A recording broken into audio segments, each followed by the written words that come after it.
using the cardiac PET.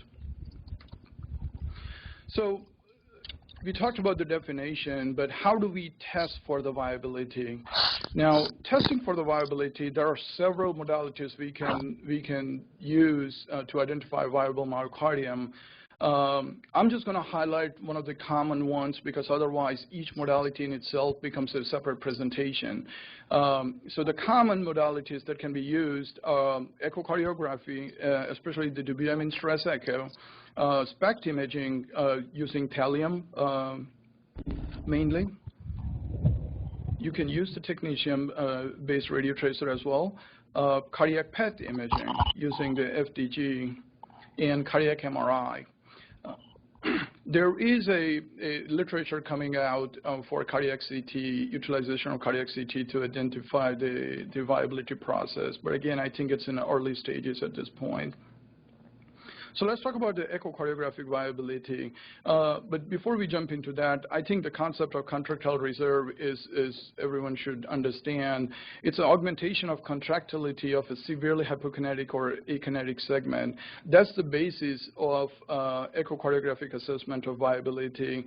Assessment of contractile reserve in hibernating myocardium in response to low-dose inotropic agent. Now, the protocol usually starts with a low-dose stimulation. The images acquired at a low-dose dobutamine, usually 2.5 or 5 micrograms, and then subsequently reaches to the peak level.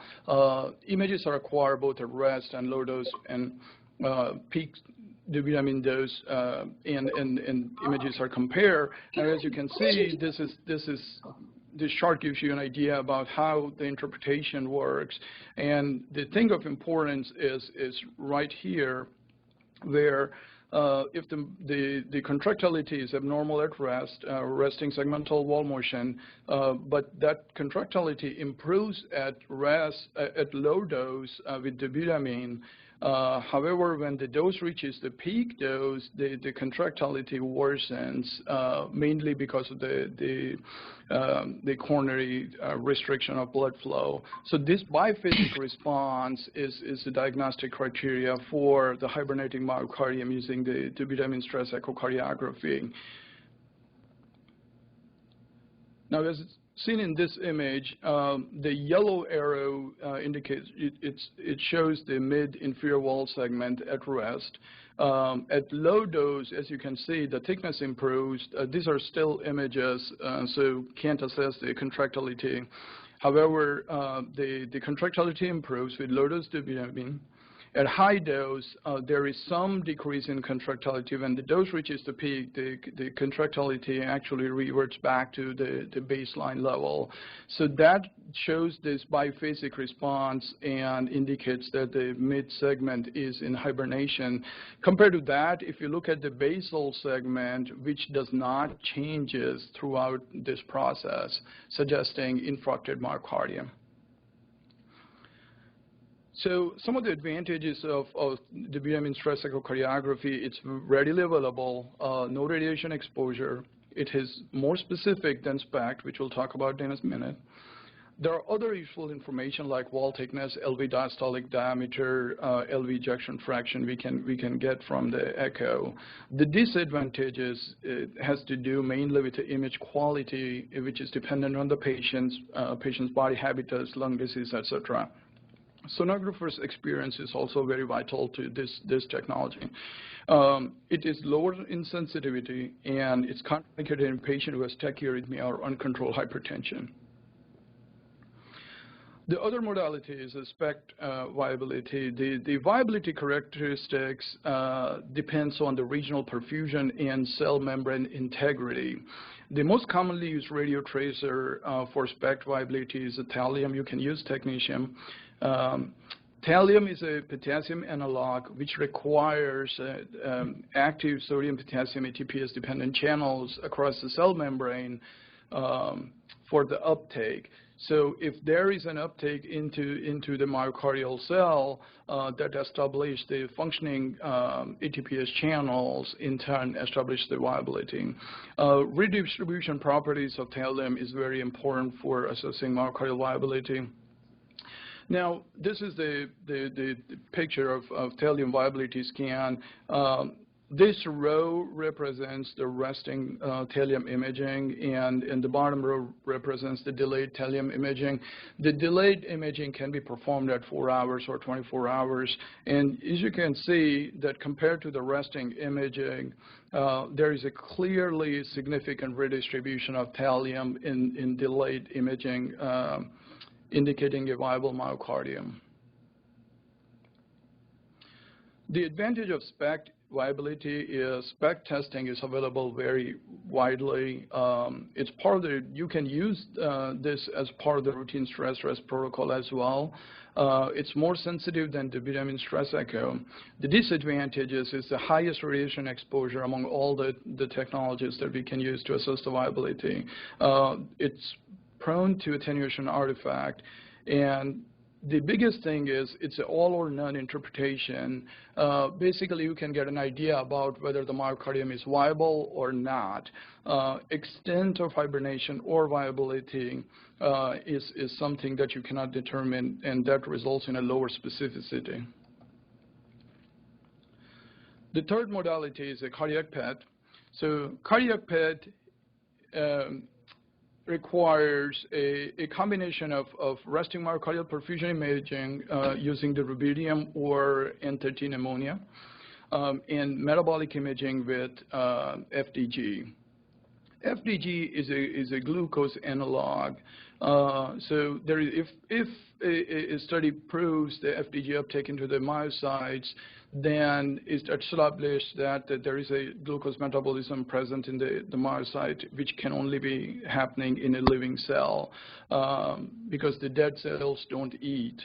The protocol is unique. The patient's required to fast for 6 to 12 hours, and when they come for the test, the glucose levels are measured, and then there is a glucose loading followed by insulin to increase the uptake of glucose in the myocardium. The purpose of fasting is to switch the cell metabolism from utilizing fat to glucose, and when the glucose loading happens, it increases the glucose uptake into the active myocardial cells. So again, the cardiac PET imaging sort of looks like the same as a SPECT imaging. However, the differences are significant. So the top panel shows the resting PET imaging, and the bottom panel shows the FDG PET imaging. And as you can see where the arrow is pointed in the mid to apical anterior segment, there is an increased FDG uptake, which suggests a viable myocardium. This topographical map shows the resting image, and there is a FDG image, and so basically we are looking at a mismatch, the flow and metabolic activity mismatch, and in the bottom topographic image shows the mismatch. The degree of mismatch is identified in the PET imaging, which is very important to identify the extent of viability, which we'll cover later as well. But this is one of the advantages of the PET. So cardiac PET has a better spatial resolution, attenuation correction, and diagnostic accuracy than SPECT, higher sensitivity and specificity, and ability to differentiate hibernating myocardium to scar. The disadvantage is PET is not widely available. Radiation exposure is there, however, it's less than SPECT, and it requires fasting and controlled blood glucose levels, so it can be challenging in patients who have uncontrolled diabetes. Now, let's talk about the cardiac MRI. So cardiac MRI, there are a variety of criteria that can be used to identify hibernating myocardium, LV and diastolic wall thickness, inotropic contractile reserve using Dobutamine stress cardiac MRI, and the most commonly used transmural extent of scar with late gadolinium enhancement. As you can see here, in a normal myocardium, the gadolinium is in extracellular matrix, and when we acquire the images late, usually 10 minutes after the initial gadolinium injection, it allows the washout period, so the gadolinium would wash out and the normal myocardium would be null. Compared to that, in a scar myocardium, the cells are replaced by collagen matrix, and the gadolinium usually gets stuck within this matrix and takes longer time to wash out from that segment. So once we identify that time, usually 10 minutes after the initial injection of gadolinium, we could see the presence of gadolinium in the myocardium to determine if that segment has a scar. Now, this is a short axis image of the CMR. This is the still frame from the cine image, and this image shows the late gadolinium enhancement. The dark segments are the viable myocardium, where the gadolinium has been washed out from the myocardium into the blood pool. However, as you can see here, in the intraseptal and anterior wall segments, subendocardial segments, because that's how the ischemic insult happens in myocardium, there is a hyper-intense intensity you can see, which corresponds to the scar. The cardiac MRI gives the image quality that none of the other imaging technique can provide, and more so, you can measure the extent of the myocardial scarring. Now, looking at this image and understanding this modality, actually, the cardiac MRI assessment of viability is, in fact, an assessment of non-viability. We are assessing the presence and extent of the scar, and then implying that the rest of the myocardium is viable. So sort of a misnomer in terms of whether it's a viability testing or actually an assessment of non-viable myocardium. So in a paper in New England by Kim and colleagues, they showed that transmural extent of hyperenhancement by cardiac MRI and its relationship with the improved contractility. So they divide the extent into absence of scarring, 25% or less scarring, 25 to 50, and then so on. And then they looked at the extent in terms of the improved contractility using different segments, whether it's akinetic, dyskinetic segments, or all segments together. And as you can see, the 50% is sort of comes as a clear cutoff. More than 50% scarring, the improved contractility was significantly less compared to the patients who had less than 50% myocardial scarring. So that's the most commonly used assessment for cardiac MRI assessment of viability is 50-50 rule, less than 50% scarring in the myocardial segment, possible viability, less than 25%, more likely viable, 50 to 75% possible non-viable, and more than 75% non-viable myocardium. This image here shows the end diastolic frame, and this is the end systolic frame. So you can see the end diastolic frame. There is a myocardial thinning there.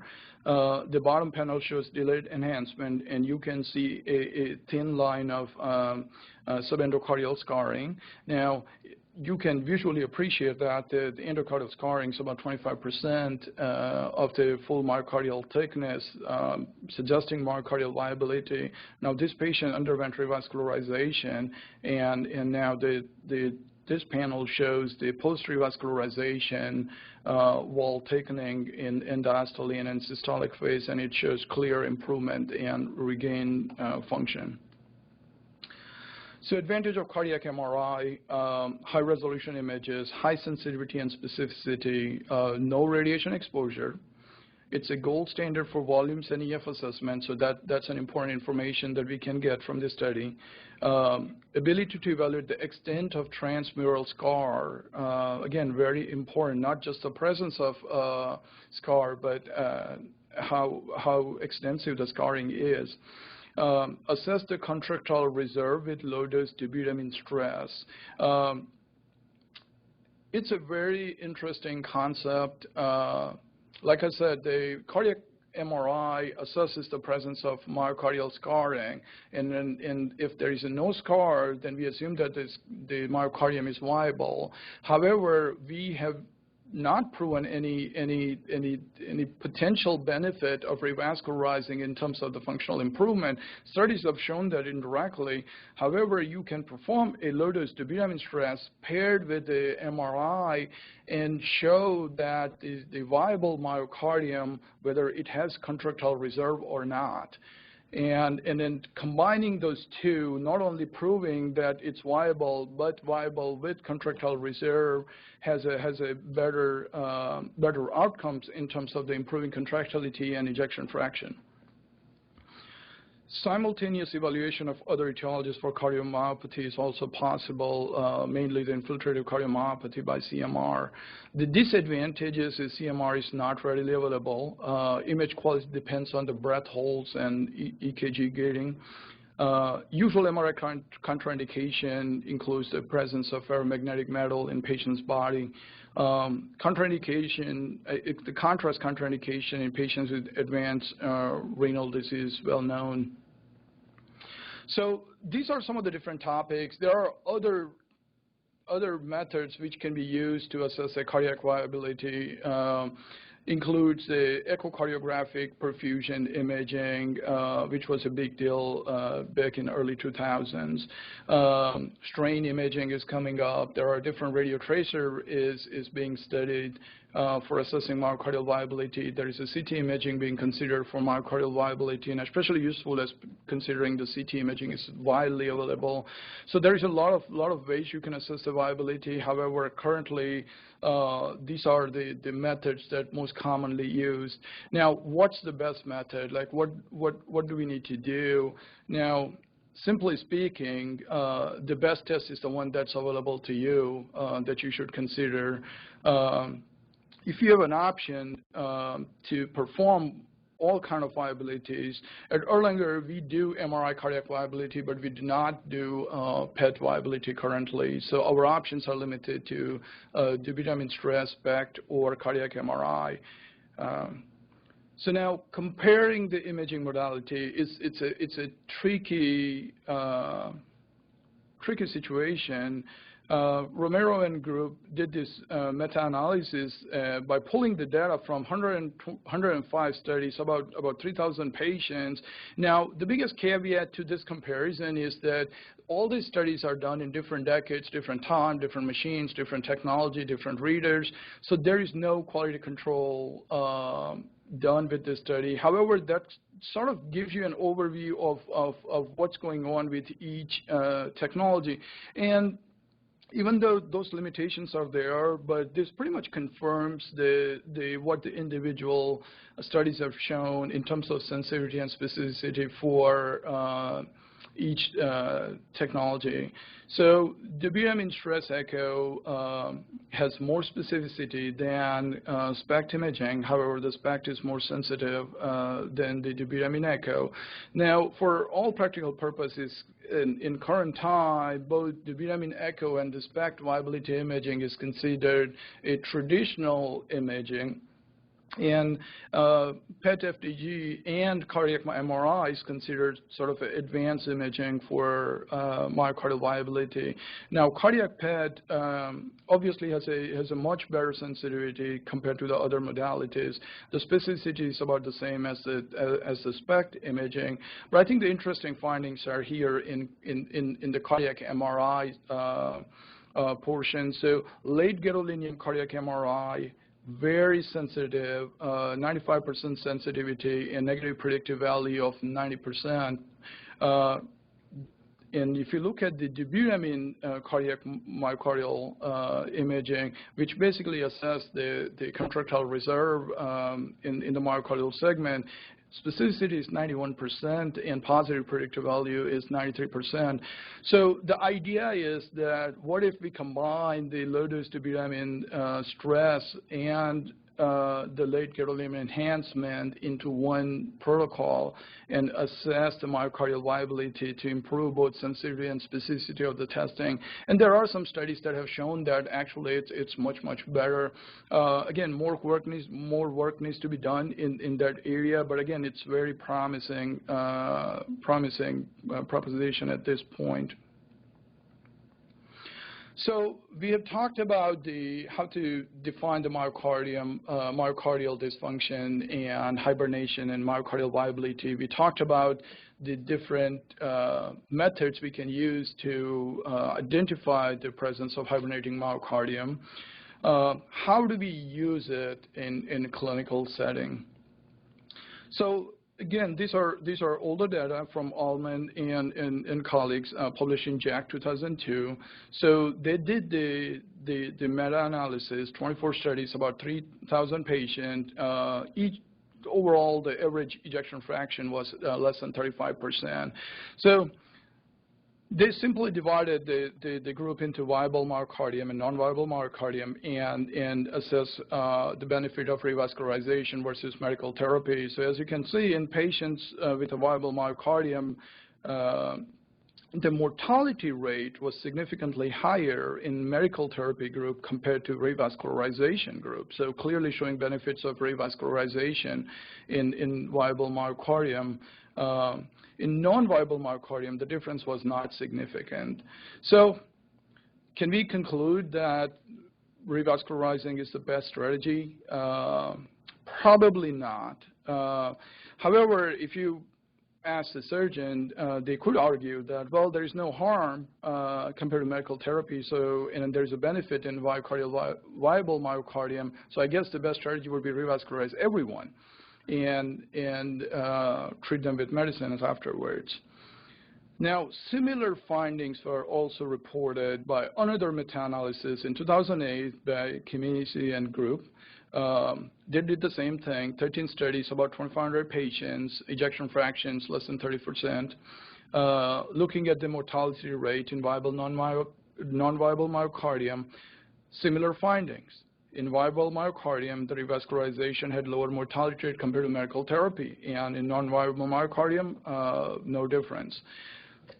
The problem with this meta-analysis is the inherent problem with most of the meta-analysis that there's no quality control in the study. However, to simply imply, so if you want to draw a conclusion based on this data, and I've shown you just 2 slides, I mean, there are a lot more meta-analysis done showing the similar findings of benefit of revascularization in presence of viable myocardium. So the simple interpretation could be that ischemic cardiomyopathy, if there's a viability and you only do medical therapy, destined for poor outcome, versus if you consider revascularization, the outcome could be better. However, we know that it's not entirely true. All these studies, meta-analysis, included retrospective cohort studies. They included all heterogeneous imaging modalities or criteria. So they had echo, they had SPECT, different radio tracers. They all lumped into one group, which is not ideal. And then the criteria for defining viability was different. And the biggest of all is these were done in before 2000. So what is considered medical therapy back in the day is totally different than what we consider an aggressive medical therapy currently. So it's entirely possible that the majority of the patients in these studies done in 90s or early in 80s or 90s, they may not even have received a beta blocker. So using this data to justify viability, I think it's a little premature, and more so that we know that there are lots of data suggesting the benefit of medical therapy in improving the LV function. So even if you talk about just beta blocker, not talking about the RAS inhibition, again, this paper in Lancet, they used both SPECT and echo-based viability to show that the patient with viable myocardium using beta blocker alone improves the ejection fraction compared to the patient who did not get beta blocker. Again, the same findings in using the cardiac MRI viability, improvement in function with use of beta blocker. Again, the same thing with the SPECT alone viability. So again, this is just a sample of the literature out there that if there's a viable myocardium, using a high-intensity medical therapy alone gives you the benefit in terms of the functional improvement. So in light of all this knowledge, it's easier to dispute the meta-analysis done previously, proving the absolute benefit of revascularization in patients with viability. So it's getting confused now, whether is it beneficial or is it not? Like, why do we even need to do it? So maybe the prospective study would help, and then that's what we thought. And then here comes the STITCH trial. So the STITCH viability substudy is actually a substudy of the original STITCH trial, highly anticipated study when the results came out in New England 2011. So just to talk about a little bit of STITCH viability substudy, so it was, the original cohort was 1,212 patients with EF less than 35% went for surgery or medical therapy. Out of those patients, 601 patients had the viability study done, and the studies that they used was the Dobutamine stress echo or the SPECT imaging. Primary endpoint was all-cause mortality, and secondary endpoint was cardiovascular mortality, death plus CV hospitalization. So as you can see here, from years of randomization, the mortality rate was much lower in patients who had viable myocardium based on the imaging studies. However, these are univariate analysis, but when included in a multivariate analysis using the risk scores EF, end-diastolic volume, and end-systolic volume, the difference between viable and non-viable myocardium in terms of mortality risk was not significant. So this was a big bummer. Everybody was expecting that it would solve the mystery once and for all and settle on a specific indication for use of myocardial viability, but that did not happen. But again, we didn't stop trying. So we divide the group. The study authors divide this group in patients with viable myocardium and non-viable myocardium who either went for surgery or stuck with medical therapy. And as you can see, no difference. In patients with viability, the medical therapy and patients who underwent bypass grafting, the mortalities were not significant, those group. So the sub-study results were in patients with CAD and LV dysfunction, assessment of myocardial viability does not identify patients who will have the greatest survival benefit from adding CABG to aggressive medical therapy. So after STITCH, it created a lot of confusion in terms of should we use it or should we not use it. The people, the physician who believe in myocardial viability, they argued the limitations of the study, and the physician who did not believe in the concept obviously accepted the findings.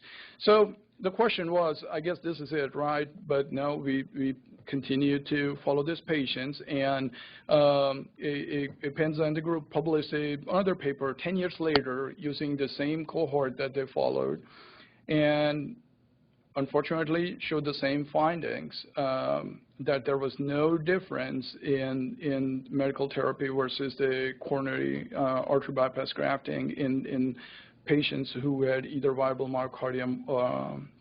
Now, there was a difference overall mortality benefit in patients who underwent CABG plus medical therapy compared to medical therapy alone, but no difference observed in patients who had myocardial viability before undergoing revascularization.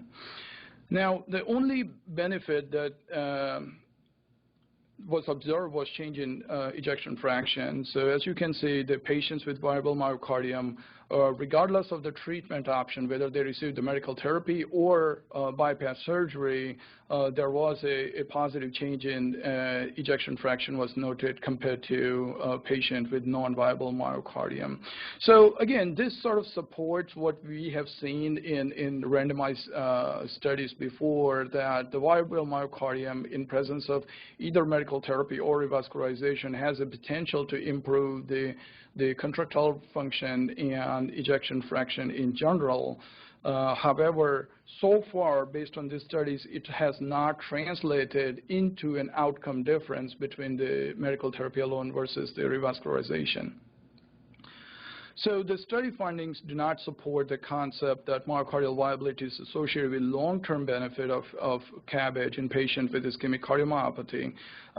However, the presence of viable myocardium was associated with improvement in LV systolic function, regardless of the treatment.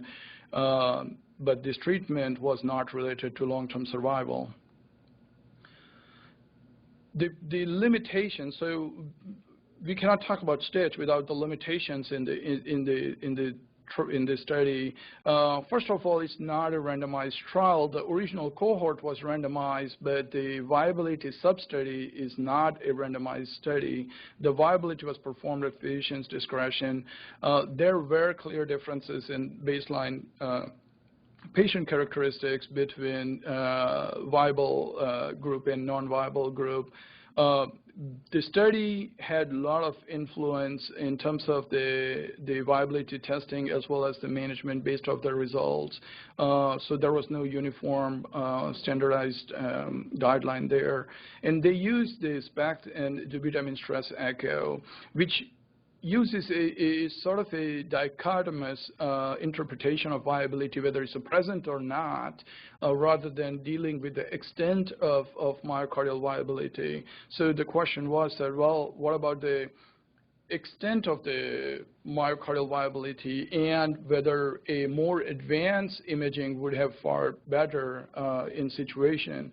So here comes the PARR-2 trial. It's a Canadian trial. They used the cardiac PET with FDG to do the same thing that STITCH subgroup did, improvement in LV dysfunction patients with revascularization. So they enrolled 430 patients. They used the PET-FDG as a primary modality. This study was randomized between those two groups, and the primary outcome was cardiac death, MI, and cardiac hospitalization. However, again, the same story repeated with the PET as well, that there was no statistical difference in survival between the PET arm and standard medical therapy arm. The study, one of the limitations in this study was that about 25% of the patient, even after randomized to the PET arm and having the viability, did not follow the protocol-guided therapy interventions. So what the authors did is that they removed those 25% patients and looked at the patients who adhered to the recommendations based on the PET diagnosis versus the standard of care, and they did see the difference there in having a lower survival rate in a standard arm compared to the patients who had the PET recommended therapy guidance. So something positive finally out of all these studies. However, this was a portion of the original study, and again, the argument was that the sample size is smaller. We are dissecting. This wasn't powered to look at the endpoint in the specific patient populations and so on and so forth. So even though there was a benefit here, people are using this benefit with a grain of salt. So here, all this study, STITCH and the PARR-2, we are talking about the presence or absence of viability, but the question is like, okay, you know, maybe that's not helpful, but how about the extent of viability? Maybe that's going to be helpful, right? And then there are literature that supports that concept that the more viable myocardium, the better outcomes. And This is one example by Ling, and shows that about at 10%, so more than 10% hibernating myocardium, the early revascularization is obviously it has a benefit in these patients, 650 patients with low EF using the PET imaging.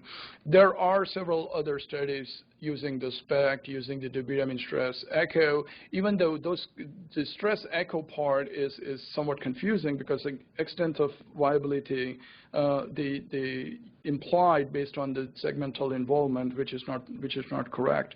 But those studies, especially from the SPECT data, and they show different degree of cutoff in terms of at what threshold the viable myocardium would benefit from revascularization.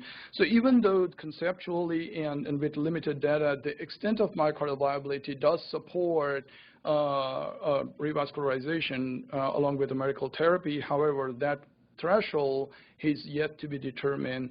In this paper, 10% viable myocardium, 7% viable myocardium in other papers have been proposed for cardiac PET, but for MRI and SPECT has been different. So both this trial, high expectation, didn't deliver, especially for the cardiac imaging world. But again, the hope's not all lost. There's a new trial that's undergoing right now, and I think they have finished enrollment already, and so results should be expected pretty soon. And it's an AIMI-HF trial, and as you can see, the enrollment and the randomization appears to be very robust. Now, we'll see how it turns out, but they are using both the SPECT-based viability as well as the CMR and PET-based viability, standard imaging and advanced imaging, and guiding the therapy decision to optimal medical therapy versus optimal medical therapy plus revascularization. And considering this study is done in this decade, we hope that the medical therapy would really be what guideline medical therapy is currently. So again, this is very exciting, and hopefully this trial would settle the issue in terms of what the critical care recommendation is going to be, but we'll see. So after all this data, and again, I have just shown you just this glimmer of data because it's the first slide I show you. There are tons of publications, tons of literature out there for myocardial viability. It all gets confusing. So should we use the myocardial viability or should we not use the myocardial viability? The data shows that the viable myocardium, when supported by optimal medical therapy or revascularization, has improved contractile function in that segment and LVEF in general, and we know that the improvement in EF has translated into the improvement in symptoms and quality of life for most patients. Now, assessing the viability-guided therapy and long-term outcome, especially the mortality benefit, is still not there. So if you would like to use the myocardial viability, I think you should first not only rely on the presence of myocardial viability, but also look at the extent of the viable myocardium, which certainly helps identify high-risk patient group. Again, these patients are coronary disease with ischemic cardiomyopathy, so high-risk patient groups, and helps you predict the response to guideline-directed medical therapy and also response to revascularization. So again, there is a benefit to assessing myocardial viability in this high-risk patient population, especially if revascularization is considered is a high-risk surgery or CTO interventions or other high-risk procedures. Now, myocardial viability should not be used as a prerequisite for deciding what patient's going to get, whether interventions or medical therapy alone, because again, in terms of the outcome, the matter has not been settled yet. So that's all for me about myocardial viability. Thank you.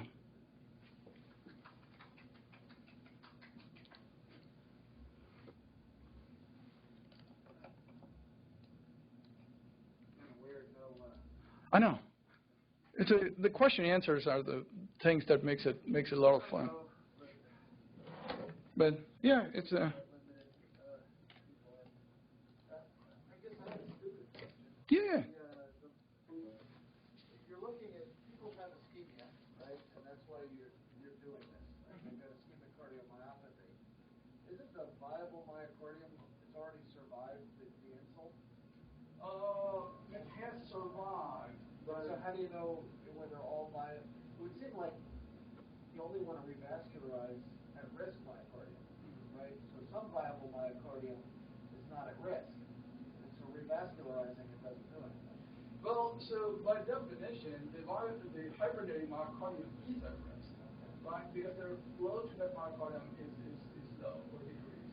And the flow is decreased, so that myocardium is in hibernation is a sort of adaptive protective mechanism.